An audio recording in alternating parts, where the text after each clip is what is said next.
أعوذ بالله من الشيطان الرجيم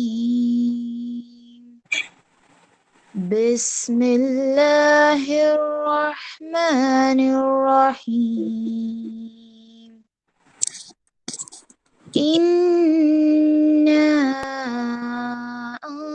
أنزلناه في ليلة القدر وما أدراك ما ليلة القدر ليلة القدر خير من 1000 شهر تنزل الملائكة والروح فيها بإذن ربهم من كل أمر سلام هي حتى مطلع الفجر صدق الله العليم. அளவற்ற அருளாளனும் நிகரற்ற அன்புடனும் ஆகிய அல்லாஹ்வின் திருப்பெயரால். திண்ணமாக நாம் குர்ஆனை கண்ணியமிக்க இரவில் இறக்கி வைத்தோம். கண்ணியமிக்க இரவு என்னவென்று உமக்கு தெரியுமா என்ன? கண்ணியமிக்க இரவு 1000 மாதங்களை விட சிறந்ததாகும். அதில் வானவர்களும் ரூஹும் தம் இறைவனின் அனுமதியுடன் அனைத்து கட்டளைகளையும் ஏந்திய வண்ணம் இறங்குகின்றார்கள். அந்த இரவு முழுவதும் நலம் பொருந்தியதாக திகழ்கின்றது வைகரை உதயமாகும் வரை. அல்லாஹ் உண்மையை கூறினான். அஸ்ஸலாமு அலைக்கும் வரஹ்மத்துல்லாஹி வபரகாத்துஹு. அஸ்ஸலாமு அலைக்கும் வரஹ்மத்துல்லாஹி வபரகாத்துஹு. இன்னல் ஹம்துலில்லாஹி நஹ்மதுஹு வ நஸ்தஈனுஹு வ நஸ்தக்ஃபிருஹு வ நஊது பில்லாஹி மின் ஷுரூரி அன்ஃபுஸினா வ மின் ஸய்யிஆத்தி அமாலினா மை யஹ்தியல்லாஹு ஃபலா முதில்ல லஹு வ மை யுத்லில்ஹு ஃபலா ஹாதிய லஹு வ நஷ்ஹது அல்லா இலாஹ இல்லல்லாஹ் வ அஷ்ஹது அன்ன முஹம்மதன் அப்துஹு வ ரசூலுஹு அம்மா பஅத். فقد قال الله تعالى في القرآن العظيم والفرقان المجيد فأعوذ بالله من الشيطان الرجيم بسم الله الرحمن الرحيم يا أيها الناس اتقوا ربكم الذي خلقكم من نفس واحدة وخلق منها زوجها وبث منهما رجالا كثيرا ونساء واتقوا الله الذي تساءلون به والأرحام إن الله كان عليكم رقيبا. ஐலன் ரப்பி ஸஹ்லி சதுரி வயஸ்ஸிர் லி அம்ரி வஹ்லுல் உக்தத்தம் மின் லிசானி யஃப்கஹு கௌலி. ஐலன் ரப்பி ஜித்னி இல்மா. எல்லாம் வல்ல அல்லாஹ்வின் நல்லடியார்களே, உங்களுக்கு முன்னால் நான் பேச எடுத்துக்கொண்டுள்ள தலைப்பு மறுமைக்காக வாழ்வோம். இதை குறைவின்றி நிறைவு செய்ய வல்ல ரஹ்மான் போதுமானவன். அல்ஹம்துலில்லாஹ். இறைவன் மனிதர்களுக்கு உபதேசிக்கின்ற அறிவுரைகள்லேயே மிக முக்கியமான அறிவுரை அப்படிங்கிறது மனிதர்கள் தங்கள் வாழ்க்கையை மறுமை இலக்காக கொண்டு மட்டுமே வாழணும். அல்லாஹுடைய தூதரை பின்பற்றக்கூடியவங்களாக விரும்பக்கூடியவங்களாக இருந்தால் அவங்க மறுமைக்காகவே வாழணும். அல்லாஹ் தன்னோட திருமறையில் ஓரிரு இடங்கள்ல மட்டும் இல்லாமல் திருமறை குரான் நெடுகிலையுமே மனிதர்கள் மறுமைக்காக மட்டுமே வாழணும் அப்படின்னு அற்புதமான முறையில் சொல்கிறான். மனிதர்கள் மறுமைக்காக மட்டுமே வாழணுங்கிறத அல்லாஹ் வலியுறுத்தி சொல்றான். இன்னும் இறைவனுடைய போதனைகள் அறிவுரைகள் ஏராளமாக இருந்தாலும் ஒரு சில அறிவுரைகள் நம்மளுடைய உள்ளங்களை தட்டி எழுப்புபவையாக தான் இருக்கு.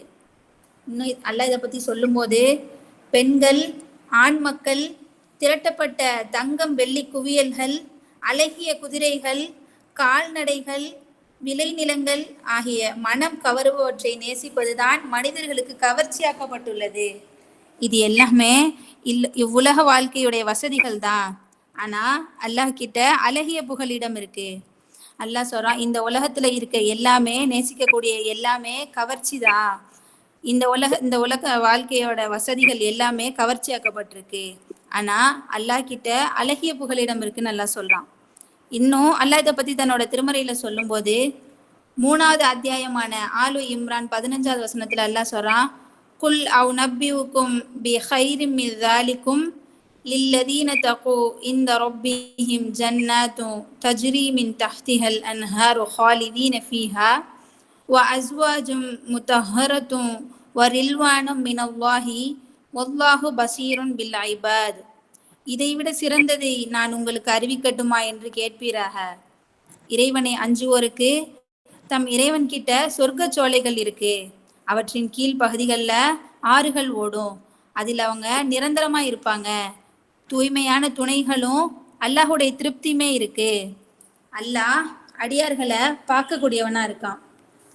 அல்லாஹ் என்ன சொல்றான்னா, இதை விட சிறந்ததை உங்களுக்கு அறிவிக்கட்டுமா அப்படின்னு கேளுங்க. அல்லாஹ் அஞ்சுறவங்களுக்கு மறுமையில சொர்க்க சோலைகள் இருக்கு. அதோட கீழ் பகுதிகளில் ஆறுகள் ஓடும் நல்லா சொல்றான். எப்படிலாம் அல்லாஹ் சொல்றான் மறுமை வாழ்க்கையை பத்தி அப்படின்னு சிந்திச்சு பார்க்கக்கூடியவங்களா இருக்கணும். இன்னும் அல்லாஹ்வுடைய தூதர் அவங்க வெள்ளிக்கிழமை ஜும்மா தொழுகையில சூரத்துல் ஆயிலா சூரத்துல் ஆசியா இந்த 2 சூறாக்களையும் பொதுவா ஓதுவாங்க.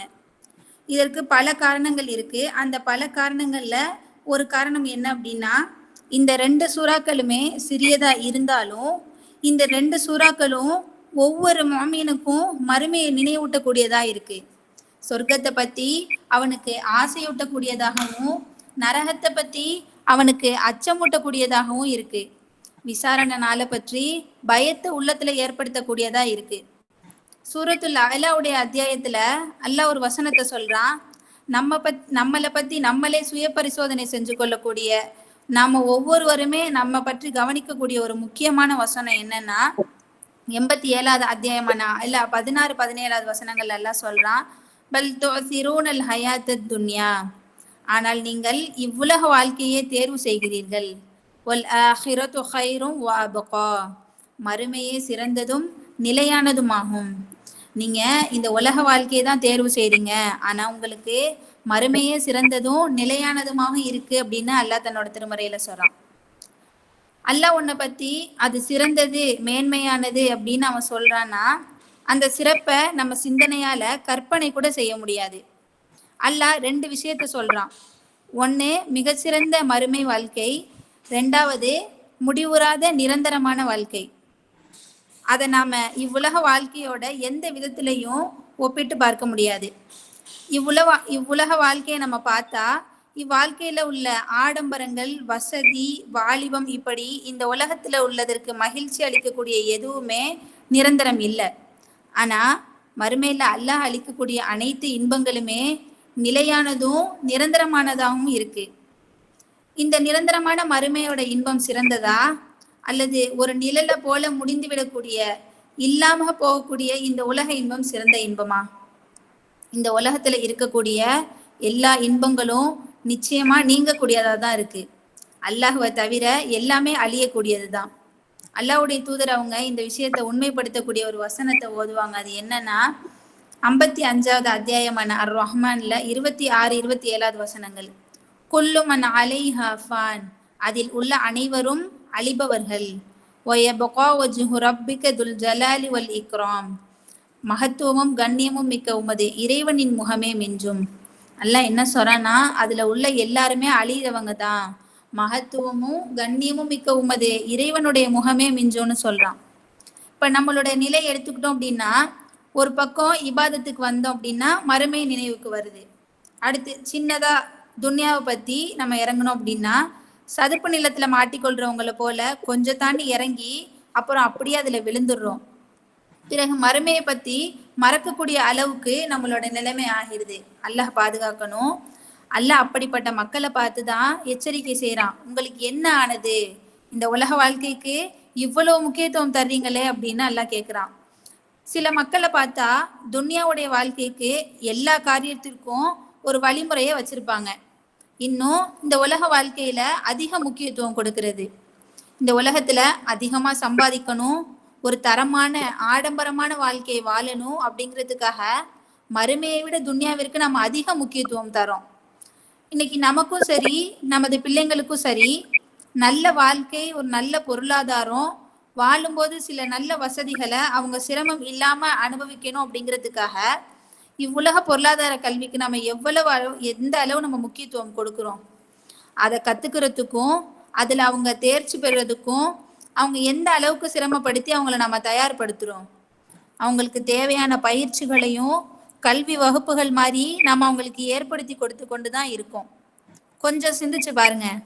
இந்த பொருளாதார கல்விக்கு நாம கொடுக்கக்கூடிய இந்த முக்கியத்துவத்திலிருந்து, இதுக்கென்று நாம நமது பிள்ளைங்களுக்கு ஒதுக்கி கொடுக்கக்கூடிய நேரத்திலிருந்து 1% அவங்க அல்லாஹ்வை பத்தி அறிந்து கொள்வதற்கும், மார்க்கத்தை பத்தி அறிந்து கொள்வதற்கும், தூதரை பத்தி அறிந்து கொள்வதற்கும், ஹலால் ஹராம் பற்றி அறிந்து கொள்வதற்கும் அவங்களுக்கான வாய்ப்புகளை, அதற்குரிய சூழ்நிலைகளை நம்ம ஏற்படுத்தி கொடுத்திருக்கிறோமா? அவங்களுடைய கவனத்தை அதன் பக்கம் நாம திருப்பி இருப்போமா? இப்படியும் ஒரு வாழ்க்கை இருக்குது அப்படின்னா, நீ இந்த உலக படிப்புல எவ்வளவு உயரத்துல இருந்தாலும் சரி, உன்னுடைய மார்க்கத்தை பத்தி, இறைவனை பத்தி, மறுமையை பத்தி, தூதரை பத்தி அறிவு இல்லை அப்படின்னா கண்டிப்பா அவன் கிட்ட ஒண்ணுமே இல்லைன்னு அர்த்தம். ஏன்னா அல்லாஹ் இதை இறக்கியது நாம அதை ஓதி சிந்திச்சு தெளிவு பெறுவதற்கா, இல்ல இது முஸ்லிம்களுடைய வேதம் அப்படின்னு பெருமை கொள்வதற்காக வேதம் கூறப்பட்டுருச்சு அப்படின்னு சிந்திச்சு பார்க்கணும். அல்லாஹ்வுடைய தூதர் அவங்க நமக்கு சொல்லி இருக்கக்கூடிய மார்க்க அறிவுரை அப்படிங்கிறது வெறும் புத்தகங்கள் இருப்பதற்காக சொல்லப்பட்டதா, அல்லது முஸ்லிம்கள் வாழ்க்கையில படித்து செயல்படுத்தி மார்க்கத்தை பின்பற்றி அது பக்கம் அவங்க அழைக்கக்கூடிய அழைப்பாளர்களாக இருக்கணும் அப்படிங்கிறதுக்காக சொல்லப்பட்டதா? நம்முடைய வாழ்க்கையில அந்த அளவு இவ்வுலக வாழ்க்கை மிகைத்திருக்குன்னு தான் நம்ம சொல்லணும். ஒருவனுடைய வாழ்க்கையில மறுமையை விட இவ்வுலகம் எவ்வளவு மிகைத்திருக்கு அப்படிங்கிறதுக்கு பல உதாரணங்களை சொல்லலாம். உதாரணமா ஒருத்தங்கிட்ட உலகமா மறுமையா அப்படின்னு வந்தா அப்படியே அவன் என்ன பண்றான்னா மறுமையை விட்டுட்டு உலகத்தை தூக்கி கொண்டு செல்றான். இப்படித்தான் இன்னைக்கு பெரும்பாலானவர்களோட நிலையும் இருக்கு. இதை பத்தி தான் அல்லாஹ் சொல்றான் 3வது அத்தியாயமான ஆலு இம்ரான்ல 185வது வசனத்துல, ஒமா ஹயாத்து துன்யா இல்லா மதாஉல் உரூர், இவ்வுலக வாழ்க்கை ஏமாற்றும் வசதிகள் தவிர வேறில்லை. அல்லாவே சொல்றான் பல இடங்கள்ல குரான்ல, இந்த உலக வாழ்க்கை அப்படிங்கிறது ஏமாற்றக்கூடிய வசதிகள் தவிர வேற எதுவும் இல்லைன்னு. இவ்வளவு தெரிஞ்சும் நாம திரும்ப இவ்வுலக வாழ்க்கைக்காக தான் ஓடிக்கொண்டிருக்கோம். இன்னும் இப்படிப்பட்ட பலவீனமான ஈமான் உள்ள அடியார்களுக்கு அல்லாஹ் சொல்ற அறிவுரை என்னன்னா, ஷிர்க்கை விட்டு விலகி, பெரும்பாவங்களை விட்டு விலகி, அல்லாஹ்க்கு பிடிச்ச நல்ல காரியங்களை செஞ்சு, இன்னும் உலகத்துல ஆட்சி அதிகாரம் அப்படின்னு இருந்தா கூட அல்லாஹ்வை மறக்காம இருக்கக்கூடிய அந்த சிறப்பான நன்மை நிறைந்த வாழ்க்கையா தான் இருக்கு. அதனால தான் அல்லாஹ் மறுமைக்காக நீங்க தக்வாவுடைய வாழ்க்கையை எடுத்துக்கொள்ளுங்கன்னு சொல்றான். உதாரணமா இப்ப நமக்கு முன்னால ஒரு நெருப்பு இருக்கு. அந்த நெருப்பை யாராவது நம்ம கையால தொடுவோமா? ஒரு பெரிய பாதகமான ஒரு குழி ஒண்ணு இருக்கு. அதுக்குள்ள என்ன இருக்குது அப்படின்னு சொல்ல முடியாது. பாம்போ தேலோ அல்லது விஷ ஜந்துக்களோ எது வேணா இருக்கலாம். அந்த குழியை கண்ணால பார்த்ததுக்கு அப்புறமும் நான் அதுல விழுவேன் அப்படின்னு சொல்றவன நம்ம என்ன சொல்ல முடியும்? ரொம்பவும் பயங்கரமான பாலடைந்த ஒரு கிணறு அப்படின்னு கூட நம்ம வச்சுக்கிடலாம். அதை பார்த்துட்டு அதுல நான் குதிக்க போறேன் அப்படின்னு சொன்னா அவன் நம்ம என்ன சொல்றது? அது போலதான் மறுமை உண்மை அப்படின்னு தெரிஞ்சும் அறிஞ்சதுக்கு அப்புறமும் நன்மைகளோட கூலி சொர்க்கம், பாவத்தினுடைய தண்டனை நரகம் அப்படின்னு தெரிஞ்ச பிறகும் நன்மைகளை புறக்கணிச்சுட்டு, நன்மைகளை உதறி தள்ளிட்டு, மனிதன் பாவத்துல ஆசையோட ஆர்வத்தோட அல்லாஹ்வை மறந்து, ஈமான மறந்து, இபாதத்தை மறந்து அந்த பாவத்துல குதிக்கிறான் அப்படின்னா அதை விட முட்டாள் யார் இருக்க முடியும்? ஒரு மனிதர் இடத்துல தக்வா அல்லாஹ்வை பத்தின அச்சம் இல்லைன்னா மறுமையை பத்தி எந்த கவனமும் அந்த மனிதரிடத்துல இருக்காது. அவங்களுக்கு அறிவுரை கூறப்பட்டா, மறுமையை நினைவூட்டப்பட்டா என்ன பதில் சொல்றாங்க? நாங்க செய்யறது தவறா இருந்தா இந்நேரம் எங்களை அல்லாஹ் தண்டிச்சிருப்பானே, ஆனா இன்னைக்கு நாங்க நல்ல வாழ்க்கையை தானே வாழ்ந்துகிட்டு இருக்கோம் அப்படின்னு ஒரு பதில். 2வது என்ன பதில் சொல்றாங்கன்னா, மறுமை தானே, மறுமையில வந்துக்கிறோம், இன்னைக்கு இருக்கக்கூடிய துன்யாவை முதல்ல பார்ப்போம், அதுக்கப்புறம் மறுமையை போகும்போது அங்க பாத்துக்கலாம் அப்படின்னு. இதுல இருந்து என்ன தெரியுதுன்னா, இப்படிப்பட்ட மனிதர்கள் அல்லாஹ்வையும் புரிந்து கொள்ளல, மறுமையோட ஆழத்தையும் புரிந்து கொள்ளல. இன்னும் மறுமையை பத்தி அல்லாஹ் சொல்றான் முஸம்மில் 73வது அத்தியாயமான அல் முஸம்மில் 17-18 வசனங்கள்ல, ஃபகைஃப தத்தகூன இன் கஃபர்தும் யௌமை யஜ்அல் வில்தான ஷீபா, ஏக இறைவனை நீங்கள் மறுத்தால் குழந்தைகளை நரைத்தோராக மாற்றும் நாளில் எவ்வாறு தப்பிப்பீர்கள்? அஸ்ஸமாஉ முன்கதிரு பிஹி கான வஅதுஹு மஃஊலா, அதில் வானம் வெடித்துவிடும், அவனது வாக்குறுதி செய்து முடிக்கப்படும். அல்லாஹ் சொல்றான், நீங்க ஏக இறைவனை மறுத்தீங்கன்னா குழந்தைகளை நரைத்தோராக ஆக்கக்கூடிய நாள்ல நீங்க எப்படி தப்பிப்பீங்க? அந்த நாள்ல வானம் வெடித்து அவனோட வாக்குறுதி செய்து முடிக்கப்படும் அல்லாஹ் சொல்றான்.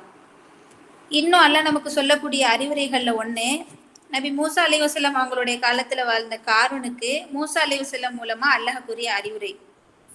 காரூனுக்கு அல்லாஹ்வால அவ்வளவு செல்வம் கொடுக்கப்பட்டிருந்துச்சு. இன்னைக்கு அவனை போல செல்வந்தர் யாரையுமே பார்க்க முடியாது. அவ்வளவு செல்வம் அவனிடத்துல இருந்துச்சு. அவனுக்கு அல்லாஹ் கூறிய அறிவுரை என்ன? அல்லாஹ் கொடுத்ததை வச்சு மறுமையை தேடு. இந்த வசனத்துல அல்லாஹ் 3 விஷயங்களை சொல்றான். அது என்ன வசனம் அப்படின்னா, 28வது அத்தியாயமான அல் கசஸ் 77வது வசனத்துல அல்லாஹ் சொல்றான், இன்னும் அல்லாஹ் உமக்கு வழங்கியவற்றில் மறுமை வாழ்வை தேடு. இவ்வுலகத்தில் உன் கடமையை மறந்து விடாதே. அல்லாஹ் உனக்கு நல்லுதவி செய்தது போல் நீயும் நல்லுதவி செய். பூமியில் குழப்பத்தை தேடாதே. குழப்பம் செய்வோரை அல்லாஹ் விரும்ப மாட்டான். இந்த வசனத்துல அல்லாஹ் 3 விஷயத்த சொல்றான். ஒண்ணு என்ன அப்படின்னா, உனக்கு அல்லாஹ் கொடுத்ததுல மறுமை வாழ்வை தேடுன்னு சொல்றான். 2வதா, இந்த துன்யாவிலிருந்து மறுமைக்காக எடுத்து செல்ல வேண்டிய உன்னுடைய பங்கை மறந்துடாத. 3வதா, அல்லாஹ் உனக்கு நல்லுதவி செஞ்சதை போல நீயும் நல்லுதவி செய் அப்படின்னு சொல்லிட்டு அல்லாஹ் சொல்றான். இந்த 3 அறிவுரைகளையும் நபி மூசா அலைஹிஸ்ஸலாம் மூலமா அல்லாஹ் காரூனுக்கு சொல்றான். இது இன்னைக்கு நம்மள ஒவ்வொருவருக்கும் சொன்ன அறிவுரை தான்.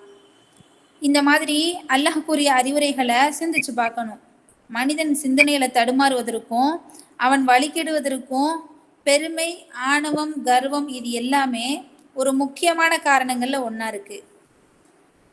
இது எல்லாமே நான் தான், என்னால பண்ணினது, நான் தான் செஞ்சேன் அப்படிங்கிற சிந்தனை. இது நான் சம்பாதிச்சது, என்னோட திறமையினால நான் சம்பாதிச்சது, என்னுடைய அனுபவத்தினால நான் சம்பாதிச்சது, இந்த செல்வம் என்னுடைய உழைப்புனால வந்தது அப்படின்னு அல்லாஹ் அவனுக்கு அளித்ததை உணராம நான் என்னால தான் அப்படிங்கிற சிந்தனை தான் அவனை வழிகெடுக்குது. ஒரு நொடி அல்லாஹ் நாடினா அவனையும் அந்த செல்வந்தனை ஏழையா மாற்றிட முடியும். அப்படின்னா எல்லாமே நான் தான், என்னால தான் அப்படின்னு சொல்லக்கூடியவன் ஒரு நொடி சிந்திச்சு பார்த்தானா அல்லாஹ் அவனோட வாழ்க்கையை புரட்டி போட்டானா அவனோட நிலைமை என்ன ஆகும் அப்படின்னு சிந்திச்சு பார்க்கணும். இன்னும் அல்லாஹ் சொல்றான், 13வது அத்தியாயமான இதுல 26வது வசனத்துல எல்லாம் சொல்றான், தன் நாடியோருக்கு அல்லாஹ் செல்வத்தை தாராளமாக வழங்குகிறான், அளவோடும் வழங்குகிறான். அவர்கள் இவ்வுலக வாழ்க்கையின் மூலம் மகிழ்ச்சி அடைகின்றன. மறுமையுடன் ஒப்பிடும்போது இவ்வுலக வாழ்க்கை அற்ப சுகம் தவிர வேறில்லை. அல்லாஹ் என்ன சொல்றான்னா, தன் நாடியோருக்கு செல்வத்தை தாராளமாகவும் வழங்குறேன், தன் நாடியோருக்கு அளவோடும் நான் வழங்குறேன். இந்த உலக வாழ்க்கை மூலமா மகிழ்ச்சி அடைகிறாங்க. மறுமையை ஒப்பிடும்போது இந்த உலக வாழ்க்கை அப்படிங்கிறது அற்ப சுகம் தவிர வேறில்லைன்னு அல்லாவே தெளிவா சொல்றான். இவ்வளவு தெரிஞ்சும் நாம இன்னும் இந்த இவ்வுலக வாழ்க்கைக்காக தான் நம்ம ஓடிக்கொண்டிருக்கோம். மறுமையை மறந்துடுறோம். இன்னும் அல்லாஹ் தன் நாடியவருக்கு வாழ்வாதாரத்தை விசாலமாவும் கொடுக்குறான், தன் நாடியவங்களுக்கு சுருக்கமாக்கியும் கொடுக்குறான். ஒருவனை ஏழையாக்குறதும் ஒருவனை செல்வந்தனாக்குறதும் அல்லாஹுடைய செயல்தான். இதனை அல்லாஹ் குரான்ல பல இடங்கள்ல மிகவுமே தெளிவா சொல்றான். ஒரு மனிதன் படித்து அவன் உழைச்சி என்னதான் செல்வந்தனா இருந்தாலும் உள்ளத்தோட ஆழத்துல இது எனக்கு என்னோட இறைவன் கொடுத்தது, இந்த படிப்பு, இந்த அறிவு, இந்த அனுபவம், என்கிட்ட இருக்கக்கூடிய எல்லாமே இது என்னுடைய இறைவன் கொடுத்தது அப்படிங்கிற உணர்வு ஒரு முஸ்லீமுக்கு வந்துருச்சு அப்படின்னாலே அவன் கண்டிப்பா மறுமையை மறக்க மாட்டான். ஒரு மனிதன் இந்த செல்வம் தனக்கு அல்லாஹ் கொடுத்தது அப்படின்னு நினைக்க ஆரம்பிச்சிட்டாலே அவன் அல்லாஹ்வுடைய தொடர்புல இருக்கான். இப்போ மறுமையை மறப்பானா? மறக்க மாட்டான். அதனாலதான் அந்த மனிதன் என்ன செய்வான், இந்த துன்யாவை வச்சு அல்லாஹ் தனக்கு கொடுத்ததை வச்சு எப்படி மறுமையை அடைகிறது அப்படின்னு நன்மையான காரியங்கள்ல ஈடுபடுவான். அவன் இப்படி சிந்திக்கிறதுக்கு காரணம் இங்க அவன் செய்யக்கூடிய நன்மைகள் தான் மறுமையில அவனுக்கு ஆதாரமா வரப்போகுது. ஒரு மனிதன் எப்போது தன்கிட்ட இருக்கக்கூடிய செல்வம் இது தன்னோட இறைவன் கொடுத்தது அப்படின்னு நினைக்கிறானோ, அப்படின்னு அவனுக்கு வந்துருச்சோ, எண்ணம் வந்துருச்சோ, அப்ப அவன் அந்த செல்வத்தை தன்னோட மறுமையின் வாழ்க்கைக்கு சம்பாதிப்பதற்காக திருப்பிடுறான். எப்படி அல்லாஹுடைய தூதர் முகமது நபி ஸல்லல்லாஹு அலைஹி வஸல்லம் அவங்களுடைய தோழர்கள் வாழ்ந்தாங்களோ, எப்படி அந்த தோழர்களிலும் வியாபாரிகள் எப்படி இருந்தாங்களோ, செல்வந்தர்கள் எப்படி இருந்தாங்க. ஆனா மறுமையிட காரியம் அப்படின்னு வந்துட்டா, உதாரணத்திற்கு நம்ம லட்சத்துல ஒண்ணு அல்லாஹ்விற்காக கொடுத்தா அவங்களோ லட்சத்தையுமே அல்லாஹுடைய பாதையில கொடுக்குறாங்க. அல்லாஹுடைய பாதையில கொடுத்தது போக மிச்சம் இருந்தா துன்யாவை பார்த்து கொள்ளலாம் அப்படிங்கிற அளவுக்கு அவங்களோட ஈமான் இருக்கு. இந்த அளவுக்கு அவங்களோட ஈமான் உயர்ந்திருக்கிறதுக்கு காரணம் என்ன? செல்வம் அல்லாஹ் கொடுத்ததுதான் அப்படிங்கிற அவங்களோட உறுதியான நம்பிக்கை. ஆனா இன்னைக்கு நமக்கு எவ்வளவுதான் வாயால இது அல்லாஹ் கிட்ட இருந்து வந்தது, அல்லாஹ் கொடுத்தது அப்படின்னு சொன்னாலும் அந்த உறுதி நம்மளோட உள்ளத்திலையும் இல்லை, அந்த நம்பிக்கை நம்ம உள்ளத்திலையும் இல்லை. இன்னைக்கு எத்தனையோ சேதங்கள் ஏற்படுறதை நம்ம பார்க்குறோம், பாதிப்புகள் ஏற்படுறதை நம்ம பார்க்குறோம். தேவை உள்ளவங்க அந்த நேரத்துல கையேந்தக்கூடிய சூழ்நிலைகளை நம்ம பார்க்குறோம். கொடுப்பதற்கு மனம் இல்லை அல்லாஹ் நாடினவங்களை தவிர. இதற்கெல்லாம் காரணம் என்ன?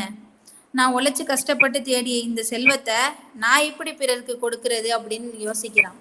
உண்மைதான். ஆனா அந்த நொடி அவன் சிந்திச்சான் அப்படின்னா, நமக்கு கொடுத்தது எல்லாமே இறைவன் தான், அவனுடைய பாதையில கொடுக்கலாம் அப்படின்னு சிந்திச்சானா கண்டிப்பா கொடுக்கலாம். இன்னைக்கு ஜக்காத் கூட கொடுக்காத முஸ்லிம் பெயர்த்தாங்கிகள் இருப்பதை நம்ம பார்க்குறோம். ஜக்காத் அப்படிங்கிறது கட்டாயமா கொடுக்க வேண்டிய ஒண்ணு. அதை கொடுக்காதவங்களுக்கு இஸ்லாத்துல பங்கு இல்லை. யார் ஒருவன் தொழுகையும் ஜக்காத்தையும் பிரித்து பார்க்குறானோ அவனுக்கு நம்மளோட மார்க்கத்துல பங்கு இல்லை. இன்னைக்கு முஸ்லீம்கள் அப்படின்னு சொல்றாங்க, ஆனா ஜக்காத் கொடுக்கறது இல்லை. அல்லாஹ் சொல்றான், அல்லாஹ் உனக்கு கொடுத்த செல்வம் வசதி வாய்ப்புகளை வச்சு மறுமையை தேடு. மறுமைக்காக தான் இந்த துன்யா, இந்த செல்வம், பதவி, அறிவு, வசதி வாய்ப்பு எல்லாமே உனக்கு கொடுக்கப்பட்டிருக்குன்னு அல்லாஹ் சொல்றான். தாங்கிட்ட இருக்கக்கூடிய அனைத்துமே தனக்கு அல்லாஹ்வால கொடுக்கப்பட்டது அப்படின்னு உணர்ந்தவன் தான் உண்மையான முஸ்லீம். ஒருவன் தாங்கிட்ட இருக்கக்கூடிய எந்த ஒன்னையுமே மறுமைக்காக செலவு செய்ய மாட்டான். அப்படியே ஒருவேளை செலவு செஞ்சா கூட இன்னைக்கு துன்யால தனக்கு ஒரு நல்ல பேரு, ஒரு புகழ் கிடைக்கும் அப்படிங்கிறதுக்காக செய்வானே தவிர வேற எதுக்காகவும் செய்ய மாட்டான். ஆனா அப்படி அவன் செய்யக்கூடிய அந்த செயல் இந்த துன்யாவிலேயே முடிஞ்சிருது. மறுமைக்குன்னு அவனுக்கு ஒரு சேமிப்பு கூட இருக்காது. இதான் ஒரு முக்கியமான அடிப்படையா இருக்கு. மறுமையை நம்பக்கூடியவன் இந்த துன்யாவை மறுமைக்காக அவன் வச்சுக்கிடுவான். நம்மளுடைய வாழ்க்கைக்காக, தன்னுடைய குடும்பத்திற்காக, தன்னுடைய தேவைக்காக அவன் தன்னோட செல்வத்தை பயன்படுத்தினாலும் அவனுடைய உண்மையான நோக்கம் அப்படிங்கிறது மறுமையை அடைவதா தான் இருக்கு. அல்லாஹ் சொல்றான், மறுமைக்கு செலவு செய்யக்கூடிய நீ இந்த துன்யாவிலையும் உன்னுடைய தேவைகளை மறந்துடாத. உனக்கு தேவையான விஷயங்களையும் அல்லாஹ் உனக்கு கொடுத்த செல்வத்தை கொண்டு ஹலாலான வழியில நீ தேடிக்கோ அப்படின்னு அல்லாஹ் சொல்றான். நீ உனக்காக கொடுத்த செல்வத்தை ஓரேடியா நீ மறுமைக்காக அப்படின்னு இல்லாம இந்த உலகத்திற்காக உனக்கு தேவைப்படக்கூடியதை நீ எடுத்துக்கோ அப்படின்னு அல்லாஹ் சொல்றான். இன்னும் அல்லாஹ் சொல்றான், பனு இஸ்ராயில் 17வது அத்தியாயமான 29வது வசனத்துல, உமது கையை கழுத்தில் கட்டப்பட்டதாகவும் ஆக்காதீர், ஓரேடியாக அதை விரித்தும் விடாதீர். அவ்வாறு விரித்தால் இழிவடைந்தவராக வறுமைப்பட்டு அமர்ந்து விடுவீர் அப்படின்னு நல்லா சொல்றான். நீங்க உங்க செல்வங்களை செலவு செய்யும் போது அனைத்தையுமே விரித்து செலவு செஞ்சிடாதீங்க. அதே நேரம் கைகளை சுருக்கியும் மடக்கியும் வச்சிடாதீங்க. நடுநிலையா அல்லாஹுடைய பாதையில தர்மம் செய்யுங்க அப்படின்னு அல்லாஹ் சொல்றான். அல்லாஹ்விற்காக அப்படிங்கிற நியத்துல நன்மையோட வழிகள்ல எந்த ஒரு வழியில நாம செலவு செஞ்சாலும் அதுதான் நமக்குரிய உண்மையான செல்வம். அதைத்தான் நாம மறுமையில அனுபவிக்க போறோம். இன்னும் நம்ம வாழ்க்கைய மறுமையோட பக்கம் திருப்புறதற்கு நிறைய வசனங்களை அல்லாஹ் தன்னோட திருமறையில சொல்றான். இது மட்டும் இல்லாம மறுமையை நேசித்த, மறுமைக்காகவே வாழ்ந்த ஏராளமான சஹாபாக்களோட வரலாறுகளை நாம பார்க்கலாம். நபி ஸல்லல்லாஹு அலைஹி வஸல்லம் அவங்களோட காலத்துல பல போர்கள் நடைபெற்று இருக்கு. அதுல ரொம்பவுமே வித்தியாசமான ஒரு போர் தான் முஅத்தா அப்படிங்கிற ஒரு போர். இந்த போர்ல அல்லாஹுடைய தூதர் அவங்க கலந்துக்கிறல. ஆனா போர்ல மக்களை தலைமையேற்று அழைத்து செல்லக்கூடிய படையினுடைய தலைவர்களை நியமிக்கிறாங்க. போர் நடக்கிறதுக்கு ஒரு நாளைக்கு முன்னாடியே படை தளபதிகளை நியமிக்கிறாங்க. ஒரு நாளுக்கு முன்னாடியே நடைபெற்றிருந்த ஒரு ஆலோசனை கூட்டம் நடக்குது. அந்த கூட்டத்துல முகமது நபி ஸல்லல்லாஹு அலைஹி வஸல்லம் அவங்க சொன்ன ஒரு வார்த்தை அங்க கூடியிருந்த அத்தனை தோழர்களையுமே மிகுந்த கவலையிலையும் வருத்தத்திலையும் ஆழ்த்திருக்கு. அந்த அளவிற்கு கவலைப்படக்கூடிய ஒரு நிகழ்ச்சி அந்த இடத்துல நடக்குது. அப்படின்னா அது என்ன நிகழ்ச்சி? அப்துல்லாஹ் இப்னு உமர் அலி அறிவிக்கிறாங்க, இறை தூதர் முகமது நபி ஸல்லல்லாஹு அலைஹி வஸல்லம் அவங்க முஅத்தா போரின் போது ஸெய்த் இப்னு ஹாரிஸா அவங்க படைத்தளபதியாக நியமிக்கிறாங்க. அப்போ நபி ஸல்லல்லாஹு அலைஹி வஸல்லம் அவங்க சொல்றாங்க, ஸெய்த் கொல்லப்பட்டா ஜாஃபர் தலைமையேற்கட்டும், ஜாஃபர் கொல்லப்பட்டு விட்டால் அப்துல்லாஹ் இப்னு ரவாஹா தலைமையேற்கட்டும் அப்படின்னு சொல்றாங்க. அல்லாஹ்வுடைய தூதர் எந்த போர்லையுமே பயன்படுத்தாத ஒரு வார்த்தையா தான் கொல்லப்பட்டு விட்டால் அப்படிங்கிற வார்த்தைய பயன்படுத்துறாங்க. இது மூலமா பெயர் சொல்லி அறிவிக்கப்பட்ட அந்த நபித்தோழர்கள் போர் முடிஞ்சு திரும்புறதற்கு வாய்ப்பே இல்லை.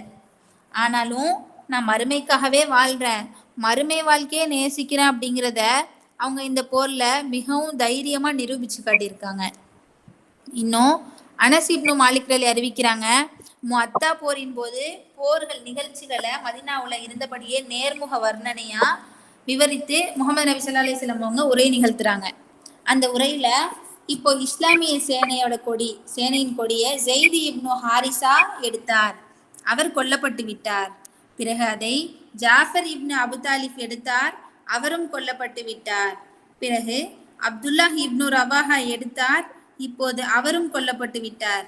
பிறகு காலித் இப்னு வலீத் நம்முடைய உத்தரவு இன்றிய கொடியை எடுத்தார், அல்லாஹ் அவருக்கே வெற்றி வாய்ப்பை அளித்து விட்டான் அப்படின்னு ரசூல்லா சொல்லிட்டு, இப்போ அவங்க நம்ம கிட்ட இருக்கிறது எனக்கு மகிழ்ச்சி அளிக்காது அப்படின்னும், இப்போ அவங்க நம்ம கிட்ட இருக்கிறது அவங்களுக்கு மகிழ்ச்சி அளிக்காது அப்படின்னும் சொல்லும்போது நபி ஸல்லல்லாஹு அலைஹி வஸல்லம் அவங்களோட இரண்டு கண்களிலிருந்து கண்ணீர் பொழிந்து கொண்டிருந்தது அப்படின்னு அனஸ் இப்னு மாலிக் ரலி அறிவிக்கிறாங்க. அல்லாஹ்வுடைய தூதர் அவங்க நியமிச்ச இந்த 3 தோழர்களும் வீரநடை போட்டு போர்ல கலந்து கொண்டு, நான் மறுமைக்காக மட்டும்தான் வாழ்றேன் அப்படின்னு இந்த போர்ல கொல்லப்படுறாங்க. நாளைக்கு உன்னை எதிரிகள் கொன்னாலும் கொன்றுவாங்க அப்படின்னு சொன்னா நம்மளோட நிலை எப்படி இருக்கும்? வீட்டை விட்டு வெளியே வரமாட்டோம், பயந்து நடுங்குவோம், பாதுகாப்புக்காக பல இடங்களை அணுகுவோம். இதுதான் நம்மளுடைய நிலை. ஆனா நபித்தோழர்கள் கிட்ட நாளைக்கு நீ போருக்கு போ, உன்னை எதிரிகள் வெட்டி வீழ்த்த கூடும் அப்படின்னு சொன்னா கூட கொஞ்சம் கூட பின்வாங்காம நான் மறுமைக்காகவே வாழ்றேன் அப்படிங்கிறத உளப்பூர்வமா நிரூபிச்சிருக்காங்க. எனக்கு உயிரோ குடும்பமோ பொருளாதாரமோ மனைவியோ பிள்ளைகளோ பெற்றோர்களோ இவங்களை எல்லாம் என்னுடைய மறுமையை விட பெருசா நான் நேசிக்கல அப்படின்னு சொல்லி தங்களுக்கு மறுமை வாழ்க்கைக்காகவே தங்களை அர்ப்பணிச்சிருக்காங்க அன்றைக்கு வாழ்ந்த சஹாபாக்கள். இது எல்லாமே நம்ம அனைவருக்குமே ஒரு சிறந்த ஒரு முன்னுதாரணமாக இருக்கு. இன்னும் சஹாபாக்கள் மறுமைக்காகவே வாழ்ந்த மற்றொரு அற்புதமான சம்பவத்தை, நம்முடைய உள்ளங்களை எல்லாம் உருக வைக்கக்கூடிய சம்பவத்தை வரலாறுகள்ல நம்மளால பார்க்க முடியுது. அதுல ஒண்ணுதான் இஸ்லாமிய வரலாறுகள்லயே நடைபெற்ற போர்க்களங்கள்லயே கண்கலங்க வைக்கக்கூடிய வித்தியாசமான ஒரு போர்க்களம் தான் அகல் போர். இந்த ஹந்தக் போர் அப்படின்னும் அஹ்ஸாப் போர் அப்படின்னும் சொல்லப்படும். இந்த போர்ல கொள்கைக்காக இஸ்லாமியர்கள் பட்ட துன்பங்களை வார்த்தைகளாலேயோ எழுத்துக்களாலேயோ வர்ணிக்கவே முடியாது அப்படின்னு சொல்ற அளவுக்கு கடுமையான சோதனை. இந்த போர்ல ஈடுபட்ட அனைத்து தியாகங்களுக்கும் காரணம் மறுமைக்காக வாழ்ந்த ஒரே காரணத்தினாலதான் அப்படின்னு சொன்னா அது மிகையாகாது. அந்த அளவிற்கு கடுமையான தியாகங்கள். அனஸ் ரலி அறிவிக்கிறாங்க, அகல் தோண்டி கொண்டிருக்கும் போதே அவங்களுக்கு என்னுடைய ஒரு கையளவு வார்கோதுமை கொண்டு வரப்பட்டு அதுல கெட்டு போன கொழுப்புடன் சேர்த்து சமைக்கப்பட்டு அது மக்கள் முன் வைக்கப்படும். அப்போது அவர்கள் எல்லோரும் பசியுடன் இருப்பார்கள். அந்த கெட்டு போன கொழுப்பு நாற்றம் அடித்தபடி தொண்டையிலே சிக்கி கொள்ளும் அப்படின்னு சொல்றாங்க. ஆனா இன்னைக்கு ஏதாவது ஒண்ணு நம்ம சாப்பிட்டோம் அப்படின்னா அதுல குறை கண்டுபிடிச்சு சொல்லக்கூடியவங்களா இருக்கும். ஒண்ணு செஞ்சு கொடுத்தாங்க அப்படின்னா அதுல 100 குறைகள் சொல்றோம். ஆனா அன்னைக்கு வாழ்ந்த சஹாபாக்கள் கெட்டு போன உணவை கூட சாப்பிட்டு மறுமைக்காகவே வாழ்ந்திருக்காங்க. மறுமைக்காகவே வாழ்ந்த காரணத்தினால சமைக்கப்பட்டு கெட்டு போன அந்த கடுமையான நாற்றம் அடிக்கக்கூடிய கொழுப்பு தொண்டையில சிக்கி கொண்ட ஒரு உணவை சாப்பிட்டுருக்காங்க. இன்னைக்கு கெட்டு போன உணவு நம்ம வீட்டுல இருந்தா கூட நம்மளால அதனுடைய வாடையை பொறுக்க முடியாம அதை உடனே அப்புறப்படுத்திடுறோம்.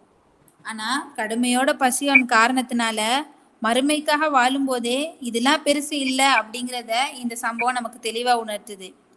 அதையும் சாப்பிட்டுட்டு போர்ல கலந்து கொண்டிருக்காங்க அப்படின்னா மறுமைக்காக மட்டுமே நபித்தோழர்கள் வாழ்ந்து மரணித்தாங்க அப்படிங்கிறதுக்கு இதை விட சிறந்த உதாரணம் தேவையில்லை. இன்னும் அல்லாஹ் சொல்றான், 4வது அத்தியாயமான அந்நிசா 77வது வசனத்துல, குல் மதா துன்யா கலீலும் வல் ஆஹிரத்து கைருல் மினத் தகா வலா துதுலமூன ஃபதீலா.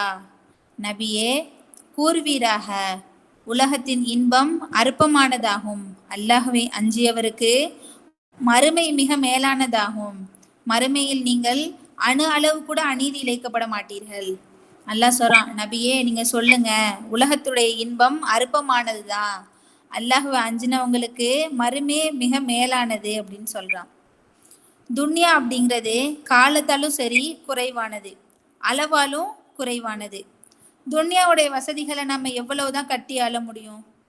இந்த உலகத்திற்கு அரசன் ஆனாலும் கிழக்கிலிருந்து மேற்கு வரைக்கும் வடக்கிலிருந்து தெற்கு வரைக்கும் இருக்கக்கூடிய அனைத்து செல்வத்திற்கும் நம்ம அரசனாவே இருந்தாலும் மறுமையில அவனுக்காக செல்வம் எதுவும் இல்லை அப்படின்னு நினைத்து பாருங்க அந்த நிலைமைய. இவ்வளவுக்கும் இந்த உலகத்துல சொந்தக்காரனா இருந்து மறுமையில அவனுக்கு எந்த ஒரு பங்குமே இல்லை அப்படிங்கும் போது அவனோட நிலை எப்படி இருக்கும்? ஒரு சாதாரண முஃமின், அதுவும் நரகத்திலிருந்து அல்லாஹ்வால மன்னிக்கப்பட்டு அதுவும் தவழ்ந்து தவழ்ந்து கடைசியா சொர்க்கத்துல நுழையக்கூடிய அந்த சாதாரணமான ஒரு முஃமினுக்கே அல்லாஹ் இந்த துன்யாவை போல 10 மடங்கு சொர்க்கத்தை வழங்குறதா சொல்றான் அப்படின்னா அப்ப நம்ம சிந்திச்சு பார்க்கணும். அதுக்கப்புறம் அந்த சொர்க்கத்துல இருக்கக்கூடிய ஒவ்வொரு நியாமத்துமே இந்த துன்யாவை விட பெருசா இருக்கும். அதனால தான் நபியே நீங்க சொல்லுங்க, துன்யாவுடைய இன்பம் அற்பமானது, அதை மறுமையோடு ஒப்பிடவே முடியாது அப்படின்னு அல்லாஹ் சொல்றான். ரசூல்லா சொல்றாங்க, சொர்க்கத்துல இருக்கக்கூடிய தோட்டத்துல ஒரு மரத்தை குதிரையில ஒருவன் ஏறி 100 வருடம் பயணித்தாலும் அவனால அந்த மரத்தோட நிழலை கூட முடிச்சிருக்க முடியாதாம். அப்ப எந்த அளவுக்கு அந்த மரம் பிரம்மாண்டமா இருக்கும் அப்படின்னு சிந்திச்சு பார்க்கணும். இந்த துன்யாவில் ஒரு கோபுரத்தை கட்டணும் அப்படின்னா அதை எவ்வளவு உயரம் தான் நம்மளால கட்டிட முடியும்? ஆனா நாளைக்கு மறுமையில ஒரு முஃமினுக்கு அல்லாஹ் கொடுக்கக்கூடிய கோபுரங்கள்ல ஒண்ணு முத்தாலானதா செய்யப்பட்டிருக்கும் அப்படின்னு அல்லாஹ் சொல்றான். சுப்ஹானல்லாஹ். இவ்வுலக வாழ்க்கையில இன்பம் அப்படிங்கிறது ரொம்பவுமே அற்பமானது. முன்ன சொன்ன மாதிரி அளவுலையும் குறைவானது, காலத்திலையும் குறைவானது. உலகத்துல ஒரு மனிதன் வசதியா வாழ்க்கை அடைகிறதுக்கு எத்தனை வயசு அவனுக்கு தேவைப்படுது? ஒரு உதாரணமா ஒரு 40 வயது தேவைப்படலாம். இன்னும் அதிகமான அந்தஸ்து நிலையை அவன் அடையணும் அப்படின்னா ஒரு 50 வயது. அதற்கப்புறம் அவன் எவ்வளவுதான் அனுபவிக்க முடியும் அப்படின்னு நம்ம சிந்திச்சு பார்த்தா திடீர்னு அவனுக்கு நோயோ அல்லது ஏதோ ஒன்று அவளுக்கு வந்துடுது அப்படின்னா அவ்வளோதான், அவனால எதையுமே அவனால அனுபவிக்க முடியாது. அதனால தான் இந்த உலகத்தை ஒரு மனிதன் அனுபவிப்பதுமே ரொம்பவுமே அற்பமான காலம் மட்டும்தான். ஆனா மறுமை வாழ்க்கையே அப்படி இல்லை அப்படின்னு நல்லா சொல்றான். 87வது அத்தியாயமான அல்லால 13வது வசனத்துல எல்லாம் சொல்றான், சும்மலா யமூது ஃபீஹா வலா யஹ்யா. பின்னர் அதில் அவன் மரணிக்கவும் மாட்டான், வாழவும் மாட்டான். அவன் நரகத்துல செல்வான், ஆனா அவனுக்கு மரணமே கிடையாது அங்க அப்படின்னு சொல்லிட்டு எல்லாம் சொல்றான். இன்னும் அப்துல்லாஹ் அலி அறிவிக்கிறாங்க, நபி ஸல்லல்லாஹு அலைஹி வஸல்லம் அவங்க ஒரு கோடு போடுறாங்க. பிறகு ரொம்பவே ஒரு பெரிய ஒரு நீளமான ஒரு கோடை ஒன்று போடுறாங்க. அதுக்கப்புறம் குறுக்கால ஒரு கோடு போடுறாங்க. இப்போ 3 கோடு. இதுக்கப்புறம் நபி ஸல்லல்லாஹு அலைஹி வஸல்லம் அவங்க சொல்றாங்க, முதல்ல போட்ட கோடு தான் அதுதான் வந்து மனிதன். அந்த நீளமான கோடு, 2வது போட்ட அந்த நீளமான கோடு தான் மனிதனுடைய ஆசை. ஏன்னா மனிதனுடைய ஆசைக்கு அப்படின்னு முடிவே கிடையாது. ஒன்று முடிந்தா அடுத்தது அப்படின்னு அவனுடைய ஆசைகள் நீண்டு கொண்டே தான் இருக்கும். 3வதா குறுக்கால போட்ட கோடு, அதுதான் அந்த மரணம் அப்படிங்கிறது. ஒரு மனிதன் தன்னோட ஆசையை அடைவதற்காக அவன் ஓடிக்கொண்டிருப்பான். பலவிதமான முறையில் அவன் போராடிக்கிட்டு இருப்பான். இப்போ அவனுக்கு குறுக்கால அவனது முயற்சிக்கு அவன் பண்ற முயற்சிகளுக்கு இடையே மரணம் அப்படின்னு ஒன்று வந்துருச்சு அப்படின்னா அப்ப அவனோட ஆசை நிறைவேறி இருக்காது. கடைசி அவனோட வாழ்க்கையில மரணம் தான் மிஞ்சும். இப்படி அல்லாஹ் இந்த உலக வாழ்க்கை அப்படிங்கிறது அற்ப சுகமே தவிர வேறில்லை அப்படின்னு பல இடங்கள்ல அல்லாஹ் சொல்றான். அது மட்டும் இல்லாம மறுமை வாழ்க்கை தான் சிறந்ததும் நிலையானதும் அப்படின்னு சொல்றான். அப்ப நம்ம எந்த அளவுக்கு இந்த துன்யாவை விட ஆஹிராக்கு நம்ம சேர்க்கணும் அப்படின்னு சிந்திச்சு பார்க்கக்கூடியவங்களா இருக்கணும். அல்லாஹ் மறுமைக்கான தயாரிப்புகளை செய்யக்கூடிய நல்ல மக்களாக நம்மை ஆக்குவானாக. எந்த அளவு மறுமையுடைய கவலை அக்கறை நமக்கு இருக்குமோ நமது அமல்களை நாம் அதிகப்படுத்தும். பாவங்களை விட்டு நீங்கி தௌபா செய்து விலகி மரணத்தை எதிர்கொண்டவர்களாக மறுமையில் நமது இறைவனை சந்தித்து அந்த விசாரணை நாளில் பதில் சொல்வதற்காக நம்மை நாமே இன்றே தயார்படுத்திக் கொள்வோமாக இன்ஷா அல்லாஹ். அல்லாஹ் எனக்கும் உங்களுக்கும் அல்லாஹ்வை பயந்து வாழக்கூடிய, மறுமைக்காக வாழக்கூடிய, துன்யாவுடைய ஆசைகளில் மூழ்கி மறுமையுடைய வாழ்க்கையை மறக்கக்கூடிய நிலையிலிருந்து பாதுகாத்து நிலையான சொர்க்கத்தை, நிரந்தரமான வாழ்க்கையை நமக்கு மறுமையில் வழங்குவானாக என்று கூறி எனது உரையை நிறைவு செய்கிறேன். வாஹிர் தவானா அனில் ஹம்துலில்லாஹி ரப்பில் ஆலமீன். அஸ்ஸலாமு அலைக்கும் வரஹ்மத்துல்லாஹி வபரகாத்துஹு.